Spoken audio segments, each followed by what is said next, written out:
Jonathan Blackwood thought he had buried his past so deep that it would never surface again. But when he returned from a business trip to find a woman and 2 children living in his penthouse, everything he had tried to forget came crashing back with the force of an avalanche. What he discovered that night would shatter not just his carefully constructed life, but the very foundation of who he thought he was. The elevator doors opened to the 67th floor of Manhattan's most exclusive building, and Jonathan stepped into what should have been his pristine, empty penthouse. Instead, the soft glow of lamplight spilled from the living room, and the unmistakable scent of home-cooked food filled the air. His blood turned to ice. Someone was living in his sanctuary. For 15 years, Jonathan Blackwood had been running from ghosts. The tech empire he built, the billions in his accounts, the towering glass fortress he called home, all of it constructed as walls between himself and a past that clawed at his conscience every night. But walls, he was about to learn, could be breached by the most unexpected forces. He dropped his briefcase, the sound echoing through the marble foyer like a gunshot. His hand trembled as he reached for his phone, ready to call security, when a child's laughter drifted from the living room. Pure innocent laughter that made his heart stop cold. That sound, he had heard it before, in dreams that felt more like memories, in nightmares that felt more like prophecies. Moving like a man walking to his execution, Jonathan crept toward the source of the voices. Through the archway he saw them. A woman in her early 30s sat on his leather sofa, her dark hair cascading over shoulders that carried the weight of exhaustion. Beside her, 2 children, a boy of perhaps 8 and a girl no more than 6, played with toys scattered across his pristine white carpet. The woman looked up, and their eyes met. Time fractured. The color drained from her face as recognition dawned, and Jonathan felt the air being sucked from his lungs. Those eyes. He knew those eyes. They had haunted him for 15 years, appearing in photographs he couldn't bring himself to destroy, in memories he couldn't bring himself to forget. "Eleanor," he whispered, the name falling from his lips like a prayer and a curse combined. She stood slowly, protectively positioning herself between him and the children. "Hello, Jonathan." Her voice carried the same musical quality that had once been his salvation and his downfall. "I know this is unexpected."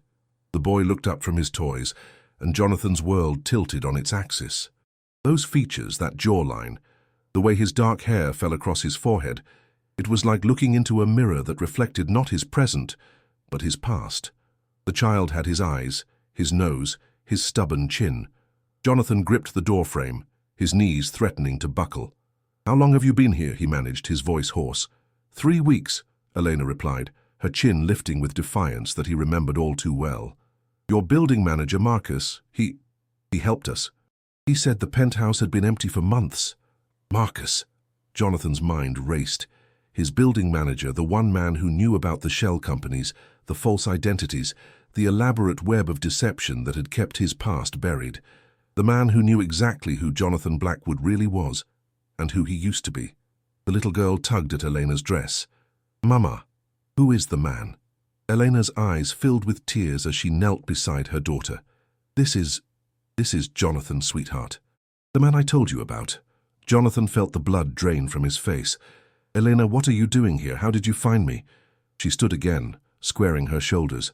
"Your past found you, Jonathan. Or should I say, David." The name hit him like a physical blow. David Martinez. The identity he had abandoned 15 years ago when everything went to hell, when the life he thought he wanted became the nightmare he couldn't escape. When loving Elena became the most dangerous thing he had ever done. The boy approached cautiously, his young face serious beyond his years. "Are you my papa?" he asked with heartbreaking directness. Jonathan's vision blurred. The child's words echoed in the cavernous space between what was and what might have been. He wanted to run, to call security, to make this impossible situation disappear. Instead, he found himself kneeling to the boy's level, studying features that were undeniably his own. "What's your name?" Jonathan asked, his voice barely above a whisper. "Diego," the boy replied. "Diego Martinez. Mama says you had to go away before I was born, but that you're a good man who got lost." Elena's sharp intake of breath filled the silence. Jonathan looked up at her, confusion and pain warring in his expression. "Martinez, but I thought..." "I never changed our name back," she said quietly. Even after everything that happened. Hope, I suppose. Foolish hope that someday—" Jonathan stood slowly, his mind reeling. "Elena, you don't understand. We can't, it's not safe." "Safe?" She laughed, but there was no humor in it. "Jonathan, nothing has been safe for 15 years. Do you think I came here on a whim? Do you think I tracked down the great Jonathan Blackwood, tech billionaire and recluse, because I wanted to reminisce about old times?" The little girl, Diego's sister, wandered over to Jonathan with the fearless curiosity of childhood. She tilted her head, studying him with enormous brown eyes. "You're very tall," she observed, "and you look sad." "This is Sophia," Elena said softly. "She's 6. Jonathan crouched again, meeting Sophia's gaze. Something about her innocent directness cut through his defenses like a blade through silk. "Hello, Sophia. Mama cries sometimes when she talks about you," Sophia said matter-of-factly. "She says you had to become someone else to protect us." "Did it work?" The question, asked with such pure simplicity, shattered something inside Jonathan's chest. He looked up at Eleanor, seeing the years of struggle written in the lines around her eyes, the careful way she held herself, the protective stance that never quite relaxed. "Eleanor," he said, rising again, "tell me why you're really here." She walked to the floor-to-ceiling windows, gazing out at the glittering cityscape below. "Because they found us, Jonathan. Because 15 years of hiding, 15 years of looking over our shoulder, 15 years of living in fear, it's finally caught up with us." Jonathan's blood turned to ice. "Who found you?" "The Morales family." The name fell like a stone into still water, sending ripples of terror through Jonathan's carefully constructed world. "They know about Diego. They know about Sophia. They know that David Martinez had a family before he disappeared." The floor seemed to shift beneath Jonathan's feet. The Morales family, the drug cartel that had controlled half of Mexico when he was David Martinez, young and idealistic and stupid enough to think he could bring them down from the inside. The family that had put a price on his head when his cover was blown. The family he thought he had escaped by becoming someone else entirely. "How?" he whispered. Eleanor turned back to him, tears streaming down her face. "Marcus, your building manager, Jonathan, he's not who you think he is. He's not who any of us thought he was." The world tilted. Marcus, who had managed the building for 3 years. Marcus, who had access to everything. His files, his real identity, his careful financial arrangements. Marcus, who had just let Eleanor and the children into his most secure sanctuary. "He's working for them," Eleanor continued. "Has been for months, maybe longer. When I understood what was happening, I knew I had to warn you. But I also knew it might be too late." Jonathan's mind raced through the implications. If Marcus was compromised, then his entire security apparatus was compromised. His identities, his money, his bolt holes, everything he had built to stay invisible was now transparent to the very people he had spent 15 years running from. A sound in the hallway made them all freeze. Footsteps, measured and deliberate, approaching the penthouse door. Jonathan's security training kicked in. Count the steps, estimate the number of people, identify escape routes. But with Elena and the children here, his options had just become catastrophically limited. "Elena," he whispered urgently. "The panic room, behind the bookshelf in my study. Take the children and—" The front door exploded inward with a deafening crash. Armed men in tactical gear poured through the opening, their weapons trained on the little family in the living room. Jonathan instinctively stepped in front of Elena and the children, his hands raised but his body coiled for action. "David Martinez!" called a voice from the hallway. A figure emerged from behind the tactical team, a man in an expensive suit with silver hair and cold eyes. Jonathan recognized him immediately from 15-year-old intelligence photos. Vicente Morales, patriarch of the family, a man who had built an empire on blood and fear. "Hello, old friend," Vicente said, his accent cultured and precise. "You've led us quite a chase." Jonathan kept his voice steady. "My name is Jonathan Blackwood. I think you have me confused with someone else." Vicente laughed, a sound like breaking glass. "Oh, David, even now, even with your family behind you, you maintain the lie. Such dedication to your character." Diego pressed closer to his mother, confusion and fear written across his young face. Sophia, however, seemed more curious than frightened, studying the intruders with the same direct gaze she had turned on Jonathan. "What do you want?" Jonathan asked. "What I've always wanted," Vicente replied. "Justice. You cost me 3 years of my life, David. 3 years in a Mexican prison because of your betrayal. You cost me my son, my reputation, my position in the family. I've spent 15 years planning what I would do when I found you." Elena spoke up, her voice shaking but defiant. "He's not that man anymore. David Martinez died 15 years ago." "Did he?" Vicente's gaze shifted to Diego, and his smile turned predatory. "Then whose son is that, I wonder? Whose eyes look back at me from that young face?" Jonathan's protective instincts flared. "Leave them out of this. Your quarrel is with me." "Oh, but that's where you're wrong, my friend." Vicente gestured to one of his men, who stepped forward with a tablet computer. "You see, I've done my homework. Jonathan Blackwood, tech billionaire, philanthropist, recluse, worth approximately $4.7 billion. Unmarried, no children, no family. At least, officially." The tablet screen showed financial records, surveillance photos, documents that mapped out every aspect of Jonathan's carefully constructed life. But it also showed older images, photos of David and Elena together, pictures from their wedding, documents from Diego's birth. "Your problem, David, is that you're sentimental. You kept records, hidden, encrypted, buried under layers of security, but you kept them. Love makes men foolish." Eleanor's hand found Jonathan's, and he felt the tremor of fear running through her. But when he looked down at her, he saw not just terror, but determination. The same fire that had made him fall in love with her all those years ago. "What do you want?" Jonathan repeated. "Everything," Vicente said simply. "Your money, your companies, your new identity, all of it. Consider it payment for 15 years of interest on the debt you owe. But more than that," his gaze shifted again to the children, "I want to know that David Martinez understands the true cost of betrayal." The threat was clear, and Jonathan felt something snap inside him. The careful control he had maintained for 15 years, the calculated restraint that had kept him alive and free, crumbled in the face of danger to his family. "You can have it all," he said quietly. "Every penny, every asset, every shell company, but you leave them alone." Vicente studied him with the patience of a predator. "You misunderstand the nature of your debt, David. This isn't a negotiation." One of the tactical team members whispered something in Vicente's ear. The older man nodded and smiled. "It seems we have another guest arriving. Marcus is bringing up our final party member." The elevator dinged and footsteps approached down the hallway. Marcus appeared in the doorway, but he wasn't alone. A woman walked beside him, late 50s, silver-haired, carrying herself with the bearing of someone accustomed to authority. Jonathan didn't recognize her, but Elena did. "Dr. Reyes," Elena breathed, the color draining from her face. "Hello, Elena," the woman replied warmly, as if greeting an old friend rather than participating in what was clearly a hostile takeover. "You look well. Motherhood suits you." Jonathan's mind raced. Dr. Reyes. Where had he heard that name? And then it clicked. Isabella Reyes, the psychiatrist who had treated Elena after the bombing 15 years ago. The woman who had helped her process the trauma of losing David, of believing he was dead. The woman Elena had trusted with her deepest fears and darkest memories.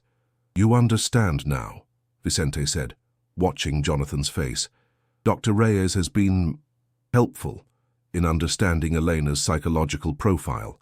Her weaknesses, her triggers, her deepest fears about her children's safety." Elena was shaking now, the betrayal cutting deeper than fear. "Isabella, how could you?" Dr. Reyes looked genuinely regretful. "I'm sorry, my dear, but family is everything, and Vicente is my nephew." The pieces fell into place with horrifying clarity. The therapy sessions, the careful probing into Elena's past, the gradual extraction of details about her life with David, all of it had been intelligence gathering. Elena's healing had been weaponized against her. Diego, sensing the growing tension, moved protectively in front of his sister. At 8 years old, he was trying to be the man of the family, and Jonathan's heart broke, watching the boy shoulder responsibilities no child should bear. "Enough," Jonathan said, his voice cutting through the psychological manipulation. "You've made your point. I'll transfer everything. Full access to all accounts, all companies. But first I need guarantees about their safety. Vicente's smile was cold as winter. You still don't understand, David. After 15 years, I expected you to be wiser. This isn't about money. Money can't buy back my son's life. Money can't restore my family's honor. This is about balance. What kind of balance? Jonathan asked, though he feared the answer. You took my son from me, Vicente said quietly. The bombing that killed him. You provided the intelligence that made it possible. You gave the authorities the location of our compound, knowing my boy was inside. You chose your mission over an innocent life. Jonathan's memory flashed back to that terrible night 15 years ago. The intelligence about the compound, the decision to proceed, despite knowing civilians might be present, the explosion that had lit up the Mexican sky like a second sunrise. He had told himself then that it was the only way to break the cartel's power, that sacrificing few to save many was the burden of those who fought for justice. Now, looking at Diego and Sofia, he understood that Vicente's son had been someone's child, too, someone's entire world. I can't bring him back, Jonathan said quietly, but this won't bring him back either. No, Vicente agreed, but it will ensure that you understand the weight of loss, that you carry that knowledge for whatever time you have left. Eleanor stepped forward, putting herself between the armed men and her children. Please, they're innocent. Whatever you need from him, whatever justice you're seeking, it has nothing to do with them, doesn't it? Dr. Reyes spoke up. Elena, in all our sessions, what did you say was your greatest fear? Elena's face crumpled. Jonathan could see her remembering, reliving therapeutic conversations that had been turned into intelligence reports. That I wouldn't be enough to protect them, she whispered. That someone would take them away from me the way David was taken away. And here we are, Vicente said softly. Life has a way of manifesting our deepest fears, doesn't it? Jonathan felt rage building in his chest, but it was tempered by calculation. 15 years of living as someone else had taught him patience, planning, and the value of appearing weaker than you actually were. Vicente was making a crucial mistake. He was assuming that Jonathan Blackwood was as powerless as David Martinez had been. There's something you should know, Jonathan said carefully, about the bombing 15 years ago. Vicente's eyes sharpened. What about it? I didn't give them the intelligence about your compound. The words hung in the air like smoke. Vicente's composed facade cracked slightly. Impossible. You were undercover with us for 2 years. You had access to everything. The timing. The intelligence came from someone else, Jonathan continued. Someone who wanted your son dead specifically. Someone who used the operation to settle a personal score. Elena stared at him. This was the first time she was hearing this version of events. For 15 years, she had believed that David had sacrificed everything, including their future together, for his sense of justice. Now Jonathan was telling her that the mission that destroyed their lives might have been corrupted from the beginning. You're lying, Vicente said, but his voice held a note of uncertainty. Marcus, Jonathan called out, why don't you tell him? The building manager stepped forward, confusion evident on his face. Tell him what? About the real reason you've been working for the Morales family, about why you helped Elena and the children get into my penthouse tonight. Marcus's expression shifted, the helpful building manager mask slipping to reveal something harder underneath. What are you talking about? You're not working for Vicente, Jonathan said with growing certainty. You're working for someone who wants Vicente and me to destroy each other. Someone who's been playing a very long game. Vicente's gun was in his hand before Jonathan finished speaking, but he wasn't pointing it at Jonathan, he was pointing it at Marcus. Explain. Now. Marcus raised his hands, his calm demeanor finally cracking. Vicente, listen. Who are you working for? Vicente's voice was deadly quiet. The elevator dinged again. Footsteps in the hallway, but these were different. Measured, professional, coordinated. Not the heavy boots of cartel soldiers, but the careful movements of people who knew how to move silently until they chose not to. Federal agents, a voice called out. Building is surrounded. Chaos erupted. Vicente's men spun toward the hallway, weapons raised. Elena grabbed the children, pulling them behind the couch. Jonathan dove toward the side table, where he kept a pistol hidden in a false drawer. Not because he had expected this specific scenario, but because 15 years of paranoia had taught him to prepare for everything. The first federal agent through the door was a woman Jonathan recognized. Agent Sarah Chen, the FBI liaison he had worked with occasionally in his Jonathan Blackwood identity. Their eyes met across the room, and he saw something there that made his blood chill. She knew. She had always known. "David Martinez," she called out over the shouting. "It's over." But she wasn't looking at Jonathan when she said it. She was looking at Marcus. The building manager laughed, a sound without humor. 15 years, he said to no one in particular. 15 years of waiting for this moment. Vicente's gun swung toward Marcus, understanding finally dawning. You're David Martinez. Was, Marcus corrected.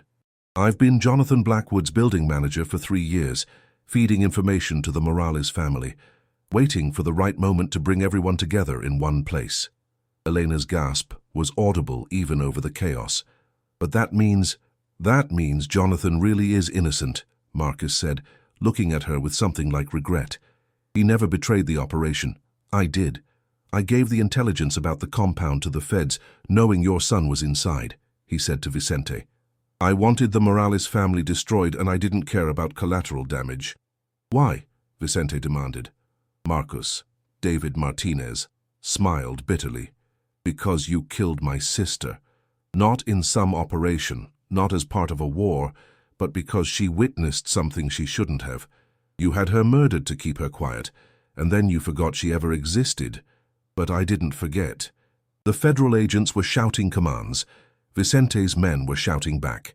And in the middle of it all, Jonathan saw Elena clutching Diego and Sofia, terror written across all 3 faces.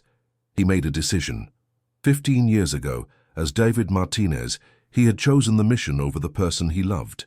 He had disappeared into a new identity, telling himself it was to protect her, but knowing deep down that part of it was cowardice. He couldn't face the consequences of what he thought he had done. Now as Jonathan Blackwood, he had the power to make a different choice. He stood up, arms raised, and called out in a voice that cut through the chaos. My name is Jonathan Blackwood. These people are my family. I'm surrendering to federal custody, but I want guarantees about their safety. Agent Chen nodded tersely. That can be arranged. Vicente's rage was volcanic. 15 years of planning, 15 years of hunting the wrong man, 15 years of pursuing vengeance against someone who had never wronged him. His gun swung wildly between Marcus, Jonathan, and the federal agents. No, he screamed. No, this doesn't end like this. He fired. The shot was meant for Marcus, but in the chaos it went wide. Elena's scream pierced the air as she threw herself over the children, and Jonathan felt time slow to a crawl. He was moving before he realized it, diving toward his family as Vicente's men opened fire on the federal agents. Bullets shattered the floor-to-ceiling windows, sending glass cascading like deadly rain. The wind from 67 floors up howled through the opening, adding its voice to the chaos. Jonathan reached Elena and the children, just as a stray bullet caught him in the shoulder, spinning him around. He collapsed behind the couch, blood seeping through his shirt, but his first thought was for them. Are you hurt? He gasped. Elena shook her head, tears streaming down her face. Diego and Sofia clung to her, their eyes wide with shock, but their bodies unmarked by the violence. The gunfight continued for what felt like hours, but was probably only minutes. When the shooting finally stopped, the silence was deafening. Jonathan could hear Vicente's labored breathing somewhere across the room, could hear the careful footsteps of federal agents securing the scene. Clear! Someone shouted. Agent Chen appeared above them, her weapon holstered, her expression professionally concerned. Mr. Blackwood, we need to get you medical attention. Jonathan struggled to sit up, his shoulders screaming in protest. What about them? They're safe, Chen assured him. Vicente Morales is in custody. Marcus, the real David Martinez, is in custody. This is over. But Elena was looking at him with an expression he couldn't quite read. Is it? She asked quietly. Is it really over? Jonathan met her eyes, understanding the deeper question. Not about the violence, not about the Morales family or federal investigations, but about them. About 15 years of separation, 15 years of lies, and assumed names and broken promises. I don't know, he said honestly. I don't know if Jonathan Blackwood and Elena Martinez can build something together, but I'd like to try. Diego, who had been silent through most of the chaos, suddenly spoke up. "Are you going to go away again?" The question cut deeper than the bullet wound.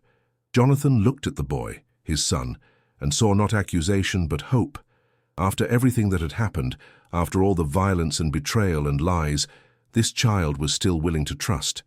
"No," Jonathan said and meant it. "I'm not going away again."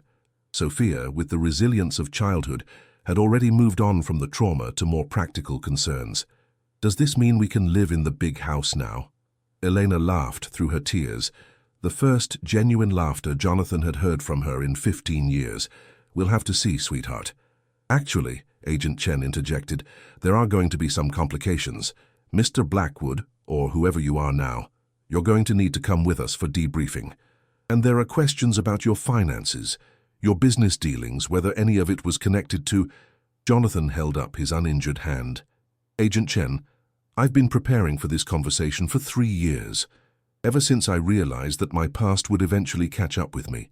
My lawyers have prepared full documentation of every business transaction, every financial transfer, every aspect of the Jonathan Blackwood identity.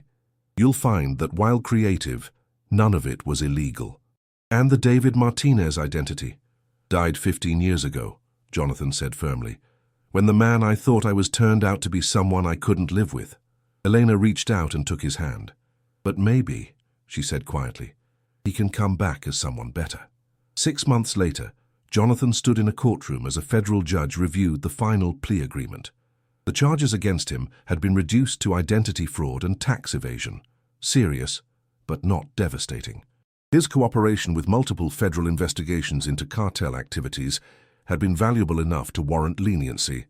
Vicente Morales had been sentenced to life without parole for conspiracy, kidnapping, and attempted murder.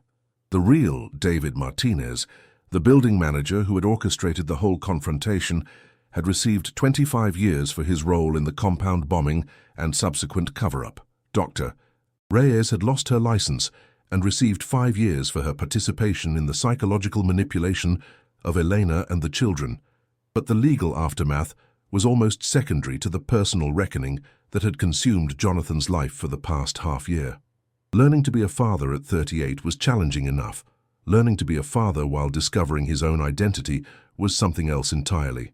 Diego had adapted with the resilience of youth, but he was old enough to ask hard questions about why his father had disappeared, why he had never tried to contact them, why love sometimes meant making choices that hurt the people you loved most. Sophia had simply accepted that the tall, sad man was now part of their family, and had set about the important business of teaching him how to braid hair and make proper hot chocolate and read bedtime stories with the right voices for all the characters. Elena was the greatest mystery of all. She had stood by him through the legal proceedings, had helped him navigate the complex emotions of instant parenthood, had been patient with his struggles to balance the man he had been with, the man he was trying to become. But Jonathan could see the question in her eyes, the one she was too kind to ask directly. After everything that had happened, after all the pain and separation and discovery, were they still the same people who had fallen in love 15 years ago? The answer, Jonathan was beginning to understand, was no. They weren't the same people. Eleanor had become stronger, more independent, had built a life and raised children and survived betrayals that would have broken a weaker person. He had become more cautious, more controlled, but also more aware of what really mattered. But maybe that was okay. Maybe love wasn't about going back to who you used to be. Maybe it was about discovering who you could become together. In the matter of the United States versus Jonathan Blackwood, the judge announced, the court accepts the defendant's plea agreement. Mr. Blackwood, you are sentenced to 2 years probation, community service, and full restitution of any taxes owed. You are free to go. Jonathan felt Elena's hand squeeze his. In the gallery behind them, Diego and Sophia sat with their temporary guardian, Agent Chen, who had become something of a friend through the long months of legal proceedings. As they walked out of the courthouse into the bright afternoon sun, Sophia skipped ahead, her natural exuberance undimmed by the adult complexities swirling around her. Diego walked more thoughtfully, but he had taken to staying close to Jonathan, as if still not quite believing his father was real and permanent. "So," Elena said as they reached the street, "what now?" Jonathan looked at his family, and he was finally allowing himself to think of them that way, and felt something settle into place in his chest. Not the desperate love of youth, not the guilty obligation of a man trying to make amends, but something deeper and more sustainable. "Now," he said, "we go home." "Which home?" Eleanor asked with a slight smile.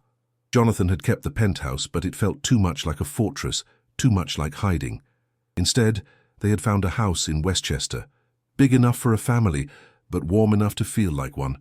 A place where Jonathan Blackwood and Elena Martinez and their children could build something new together. "The one where you teach me how to make pancakes," he said. "Where Diego can have friends over without worrying about security clearance. Where Sophia can paint her room whatever color she wants, even if it's purple with pink polka dots." "It is going to be purple with pink polka dots," Elena warned him. "Then it's perfect," Jonathan replied. As they drove through the city toward their new life, Diego asked the question that had been weighing on his young mind for months. "Papa, are you going to change your name back to David?" Jonathan considered this carefully. "What do you think I should do?" "I think," Diego said with the wisdom of 8 years, "that names don't matter as much as what you do with them. David Martinez made some mistakes. Jonathan Blackwood learned from them. Maybe you can be both and choose the best parts of each." Elena reached across the console and took Jonathan's hand. "Our son is very wise." "Our son," Jonathan repeated, and felt the words settle into his bones like a truth he had always known but never dared to speak. The house in Westchester was everything they had hoped for, a colonial with good bones and enough room for a family to grow.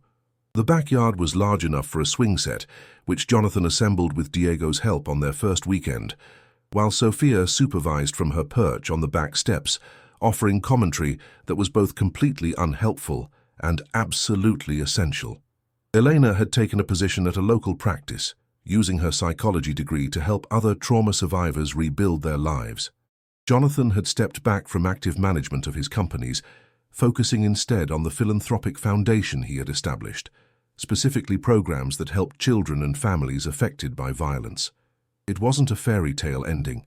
Jonathan still woke up sometimes in the middle of the night, heart racing from dreams about bullets and blood and choices that couldn't be undone.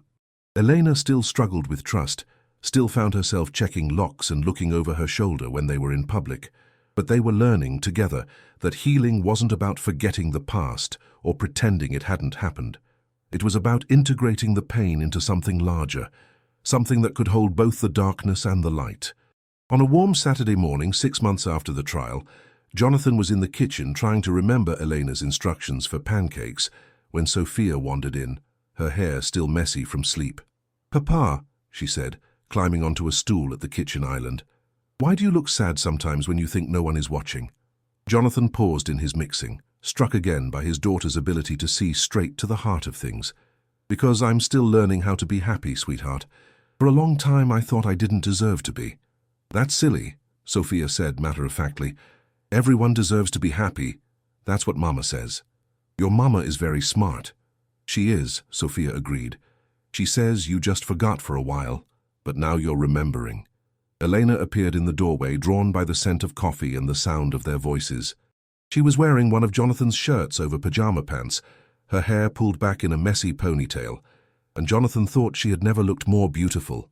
"Remembering what?" she asked, dropping a kiss on Sophia's head before moving to start the coffee. "How to be happy," Sophia explained. "Papa forgot, but he's remembering now."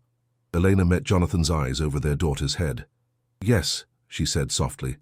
"I think he is." Diego thundered down the stairs, drawn by the promise of pancakes, and suddenly the kitchen was full of the chaos of family life, arguments about syrup versus jam, negotiations about weekend plans, Sophia's dramatic reading of the comics section from yesterday's newspaper.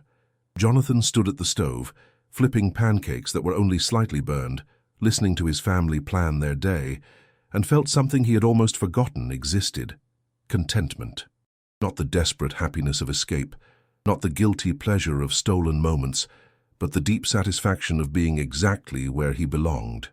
Later, as they sat around the table eating breakfast and planning a trip to the zoo, Elena reached over and covered his hand with hers. "Regrets?" she asked quietly.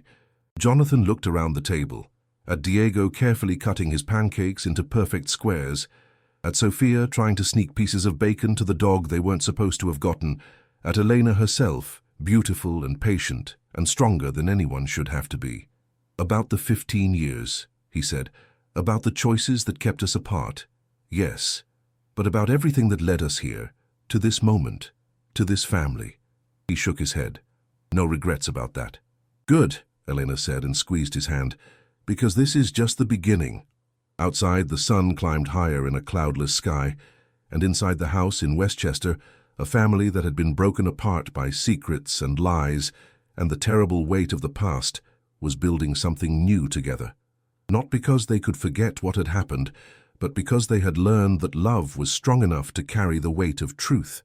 And if sometimes Jonathan Blackwood still woke up missing David Martinez, and if sometimes Elena still feared that happiness was too fragile to trust, well, that was what tomorrow was for. Another chance to choose love over fear, another opportunity to build something lasting from the pieces of what had been broken. The children finished breakfast and ran outside to play, their laughter floating back through the open windows.